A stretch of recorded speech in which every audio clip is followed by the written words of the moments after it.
اقرأ يعني صلاح ريكو وباولو وجعفر ورؤوف. انطلاقة ناحية الشمال في مساحة في منتهى الخطورة. جول جول أوباما. يسجل يوسف أوباما ويرفض الاحتفال بعد تسجيله هدف في شباك الزمالك.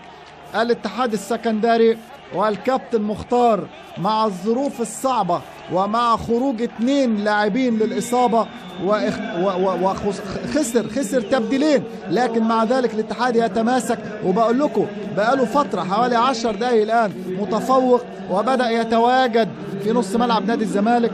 انطلاقة رائعة من البديل أحمد الألفي يصنع هدف رائع لأوباما اللي كان مستحيل يضيع كرة زي دي، مستحيل تضيع. يعني مصطفى فتحي ضيع